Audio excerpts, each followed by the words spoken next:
দেখো আইসির নাম্বারিং, এই যে এখানে একটা ভাঙা অংশ আছে, হ্যাঁ নাও, একটা হাতে নাও, সমস্যা নাই, কিন্তু কি হাতে নিচ্ছ ওইটা আবার আমাকে ফেরত দিও। হ্যাঁ,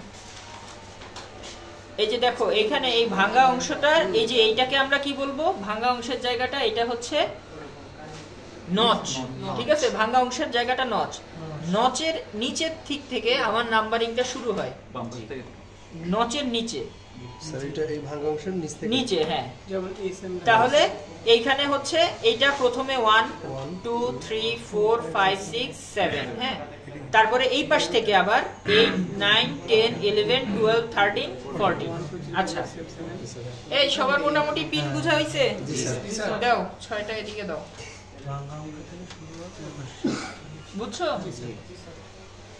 তুমি বলো তো কোথা থেকে 1 হবে? এই যে ভাঙা অংশ থেকে 1 শুরু হবে। হ্যাঁ ঠিক আছে, 7 8 থেকে 40, তুমি বুঝছো? আচ্ছা, এরপরে আমরা এই ট্রুথ টেবিলগুলো তো একটু আগে তোমাদের একে দেখাইছি, এগুলা থাকবে। আচ্ছা, তো প্রথমত আসে হচ্ছে আমরা ধরো 7432টা নেই, হ্যাঁ 7432, 743 এটা হচ্ছে 7404 7486, এইটা 7432, ঠিক আছে। আচ্ছা, তো যেটা বলছিলাম, তো প্রথমত আমাদের দিতে হবে কানেকশনটা এই দুই পিন আমরা টার্গেট করে দিই, হ্যাঁ নির্দিষ্ট জায়গায় দিতে হবে স্যার। এই সাধারণত ব্রেডবোর্ডের এই যে দুইটা লাইন, তো এই দুইটা লাইন আমরা এই মাঝের লাইনটা টার্গেট করে এই দুই পাশে রাখবো, কোনো নির্দিষ্ট প্লেসমেন্ট নাই যে এই জায়গায় দিতে হবে এমন কোনো। স্যার এই যে এইটুকুর একটু বর্ণনা দিতেন। আচ্ছা দিচ্ছি, এটা দিছিলাম, তুমি মিস করছো মনে হয়। হ্যাঁ, এটা হচ্ছে ব্রেডবোর্ড, হ্যাঁ ব্রেডবোর্ডে ধরো আমি এইখান থেকে, এই যে দেখো এইখানে হচ্ছে এটা ট্রেনার বোর্ড, ট্রেনার বোর্ড থেকে আমি ধরো 5 ভোল্টের একটা লাইন নিলাম, হ্যাঁ জি স্যার। এই 5 ভোল্টের লাইন নিয়ে আমি ধরো এই লাইনটাতে আমি যখন কানেক্ট করব, তখন এই পুরাটা হচ্ছে 5 ভোল্টের, এই পুরাটা উপরেরটুকু, নিচেরটা না, পুরাটা 5 ভোল্টের। এখন আমার আইসিতে যখন যখন ভোল্টেজ সোর্সের দরকার হবে, আমি এখান থেকে একটা কেবল টেনে, যেমন ধরো এখানে আমি এখন এইখানে এই ভোল্টেজ সোর্সের দরকার, এই লাইনের যে কোনো একটা থেকে আমি নিয়ে এই 14 নাম্বার পিন বরাবর যে কোনো একটার সাথে কানেক্ট করে দিব, ঠিক আছে। তো এখন আমার 14 নাম্বার পিনে কি থাকার কথা, ভোল্টেজ সোর্স, এই যে ভোল্টেজ সোর্স কানেক্ট করলাম। এরপরে আমার কি লাগবে, গ্রাউন্ড লাগবে, তাইলে হ্যাঁ, তাহলে এখানে কি ফিক্সড, এটা 5 ভোল্টের এই জন্য পুরো ফিক্সড লাইনটা হয়ে গেল? 5 ভোল্টের জন্য ফিক্স হলো।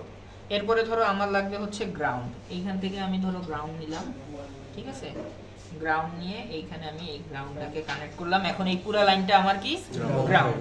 এখন আমার গ্রাউন্ড কত নাম্বার পিনের কে করা লাগবে জানো, 7। তাহলে আমি ধরো এই মাথা থেকে আমি 7 নাম্বার পিনে কি করলাম, গ্রাউন্ড করে দিলাম, গ্রাউন্ড করে দিলাম, ঠিক আছে। ভোল্টেজ যে পিনে থাকবে, হ্যাঁ এই আর বরাবর বিপরীত পাশে না না, এই যে পিন বরাবর এই লাইনে সবগুলাই হচ্ছে আমার 7, এই বরাবর 4টা সবগুলাই হচ্ছে 14। আচ্ছা স্যার আরেকটা কোশ্চেন, এখানে 5 ভোল্ট এটা ফিক্সড, আমি কি ভোল্টেজ কম বাড়াইতে পারবো, মানে 5 3 4 2 1 এরকম করতে পারবো? এটার মধ্যে পারবা, কিন্তু না করাটাই বেটার, বুঝছো। এখানে দেখো এই যে 5 ভোল্ট গ্রাউন্ড -5 ভোল্ট পর্যন্ত যেতে পারবা, এবং এইটার মধ্যেও তুমি রেঞ্জটাকে বাড়ানো কমানো যাবে, কিন্তু সেটা করার দরকার নেই, ঠিক আছে। এবং তোমার আইসি 5 ভোল্টের উপরে সাধারণত 15 ভোল্ট পর্যন্ত এটার অপারেটিং ভোল্টেজ থাকে, কোনো কারণে এটার বেশি যদি দাও তখন আইসিটা চলে যাবে। তারপরে স্যার এইটা কোন দিকে থাকলে বুঝবো যে 5 ভোল্ট আছে? এটা মিডিয়ামই থাকবে, কারণ তুমি নিশ্চয়ই 5 ভোল্টের থেকে, এখন তুমি এটা বাড়াও কমাও যাই করো, এটা 5 ভোল্টের বেশি তো তোমাকে দিবে না, বুঝতে পারছো। এখন 5 ভোল্টের বেশি তুমি হয়তো বা 1 2 করতেছো, কিন্তু এটা তো ওইটা থেকে নিচে যাবে না। আচ্ছা, এখন আমাদের যদি ইয়ে হয় কি জানো, আমাদের ইনপুট নেওয়ার কথা কত কত থেকে, 13 আর 12 থেকে, তাই তো। 13 আর 12তে আমরা ইনপুট দিব, 13 আর 12 না, আমরা নিচেরটাতে দেই, 1 2 তে দেই, হ্যাঁ 1 2 তে আমি ইনপুট দিচ্ছি, এই যে 1 এর থেকে এখন ইনপুট, এই যে এখানে দেখো সুইচ আছে, হ্যাঁ এই যে নিচে হচ্ছে সুইচ লাইন, কিছু কিছুতে ওই যে তার ভেঙে ঢুকে থাকে তো, হ্যাঁ হ্যাঁ সুইচ, এটা সমস্যা নাই, ইনপুট নেওয়ার জন্য যে কোনো একটা থেকে নিব। 1 2 3 হলো আউটপুট। এই যে দাঁড়াও 1 আর 2 থেকে 1 আর 2 তে আমি ইনপুট নিলাম না, 1 আর 2 তে আমি ইনপুট দিচ্ছি, ওকে, 3 থেকে আর পাবো। 3 থেকে আমি আউটপুট পাবো। হ্যাঁ, একটু আউটপুট 3 থেকে আউটপুট নিতে গেলে আমার কি করতে হবে? 3 নাম্বার পিন থেকে আউটপুট নিব। এই যে এটা হচ্ছে আউটপুট ডিসপ্লে। হ্যাঁ, ধরো আমি এখানে 7 নাম্বার পিনের সাথে কানেক্ট করলাম। হ্যাঁ, তার মানে 7 নাম্বার লাইটটা যদি জ্বলে তাহলে আউটপুট পাইছি, আর নাইলে পাই নাই, এটার উপরে ডিপেন্ড করে। এখন আসো, প্রথমে আমরা ট্রেনার বোর্ডটা অন করি। এখন এটা আমরা কি গেট ব্যবহার করতেছি? And gate, or gate, or gate, or gate. হ্যাঁ, অর গেটে আমরা কি জানি, যে কোনো একটা যদি High 1 হয়, হয় output high। তাইলেই আউটপুট হাই হবে। এখন দেখো আমার সবগুলা লো, আউটপুটও Low। লো। এখন যে কোনো একটা আমি হাই করব, সুইচ অন হাই করলাম, আউটপুট হাই পাওয়া গেছে। ঠিক আছে, জি স্যার। যদি দুইটাই হাই হয় তাও তাহলে কিন্তু high। আমার আউটপুট হাই হবে, High। হাই হবে। দুইটাই লো হইলে আউটপুট লো। আউটপুট তখন জ্বলবে না স্যার, তাই না? আউটপুট লো। হ্যাঁ, জ্বলতেছে না। তাহলে এখানে আমার দুইটাই যদি অফ হয় তাহলে আউটপুটটা কি হবে? আউটপুট Low হবে। অফ হবে। অফ, ঠিক আছে, বা লো। ঠিক আছে, দুইটা, একটা অফ একটা অন হইলে, ধরো আমি এখানে এইটাকে অন করলাম, তাইলে অন অন হবে। এইটা দুইটা, এটাও অন হবে, এটাও অন হবে। তো বোঝা গেছে? তো এটা তো গেল হচ্ছে আমার একটা মাত্র 7432। এখন এটাকে যদি আমি 7408 দ্বারা রিপ্লেস করি, 7408, তাহলে স্যার ইয়ান দিয়ে হবে দেখি না, 7400 এটা 7404, দেখবা লাস্টেরটাই 7408 হচ্ছে, তাই না? নাকি তোমার হাতে? স্যার এটা কি স্যার? এই যে এইটা দেখো, এইখানে 74, এরপরে এইচসি, এইচসি মানে হচ্ছে এটা কোন স্কেলে ইন্টিগ্রেট করা আছে, ওইটা বাদ। পি না এন, এইটাও বাদ। তোমার হচ্ছে এইটা আপাতত তোমাদের জানার দরকার নাই। তোমরা দেখবা 74 আর এখানে 86, তাহলে এটা হচ্ছে 7486 তোমার এই যে এক্সর গেট। যেমন এই যে এখানে দেখো, এই যে আমার হচ্ছে 7408টা লাগবে, এই যে 7408, ওকে। তো এই 7408 এই ব্রেডের সাথে আমি কানেক্ট করে দিই, ঠিক আছে। এখন ভোল্টেজ দিতে হবে। এখন আমি তো জানি এই পুরো উপরের লাইনটা পুরাটাই আমার ভোল্টেজ 5 ভোল্টের জন্য ফিক্সড হয়ে গেছে। তাহলে এখানে দিলাম, এখানে কি ল্যাব 14 তে সুপারভাইজার বা আমরা যে কোনো একটা দিতে দিতে পারি, তাই না স্যার? ল্যাব সুপারভাইজার উনি আছেন? হ্যাঁ, এই 14 তে আমরা যে কোনো একটা দিতে দিতে 14 এই লাইনটা পুরাটাই 14, এই না দিক না পর্যন্ত এই চারটা। আমি 14 তে দিতে দিছেন, আমি 13 তে দিতে পারি বা 12 তে। না, না, একটা আইসির জন্য ভোল্টেজ সোর্স সব সময় 14 তে কানেক্ট থাকবে, আর তারপরে গ্রাউন্ড সব সময় 7।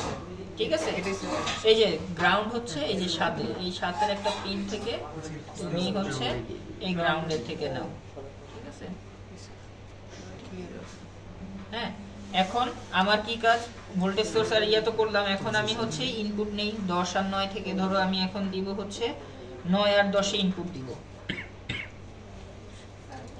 তাহলে আচ্ছা, আগে আমি 8 থেকে আউটপুটটা নিয়ে রাখি। 8 থেকে আমি এখানে ধরো এই 1 নাম্বার ইয়েতে আউটপুট নিব, ঠিক আছে। স্যার ইনপুট দেওয়ার আগে আউটপুট দিয়েছে, কারণ কি, ওই যে দুইটা লাগানো আছে নাকি ওইটা? না শুনো, এখনো কোনো ইনপুটই দাও নাই, তার মানে কি ইনপুট লো। লো থাকলে এন্ড গেটে দুইটাই যদি লো হয়, নাকি এটা 1 নিয়ে নিছে, 1 নিয়ে নিছে, সরি ভোল্টেজ সোর্স দুইটাই 1 নিয়ে নিছে। আমি একটু এই দুইটা অফ রাখি, ঠিক আছে। আর এটা আমি কোনখান থেকে নিচ্ছি, এন্ড গেট থেকে। এই পাওয়ার সাপ্লাইটাও অফ রাখি, এটা একটু খোলা থাকুক, তাইলে একটু ভালো মতো বুঝা যাবে। আচ্ছা, এটা আমি তাহলে নিলাম কি, ভোল্টেজ Output সোর্স নিয়ে নিছি, নিলাম, স্যার। আউটপুট নিয়ে নিছি, ইনপুট এখনো দেই নাই, তাই তো। জি স্যার, তার মানে হচ্ছে ইনপুট আমি ধরো 9 দিলাম আর 10 হচ্ছে থেকে ইনপুট, ধরো এখন আমি আবার এইখান থেকে দিচ্ছি সুইচ টু, সুইচ টু, আর হচ্ছে কি জানো, আর একটা হচ্ছে দাও দাও, আর একটা হচ্ছে 9 থেকে, 10 থেকে 9 থেকে নিছে, 10 থেকে আরেকটা। না ওইটা 10 থেকে নিছিলাম, 10 আর 9 হচ্ছে এটা 10 আউটপুট থেকে হবে। নিছিলাম। এটা আউটপুট হবে না স্যার? হ্যাঁ, 8 থেকে 10 আউটপুট, 9 10 ইন আর 8 হচ্ছে আউট। ঠিক আছে। এই যে দেখো, এন্ড গেটে কেবলমাত্র তখনই ইনপুট হাই হবে যখন দুইটাই high। দুইটাই হাই হবে। একটা হাই করলাম, কোনো লাইট জ্বলছে? না আর ধরো এইটা অফ, এইটা অন করলাম, কোনো লাইট জ্বলছে? না, স্যার। দুইটাই হাই হয়েছে, তাহলে তখন কেবল যে লাইটটা জ্বলছে। যে কোনো দুইটা হাই তাহলে তোমরা সবাই বুঝতে পারছো? জি স্যার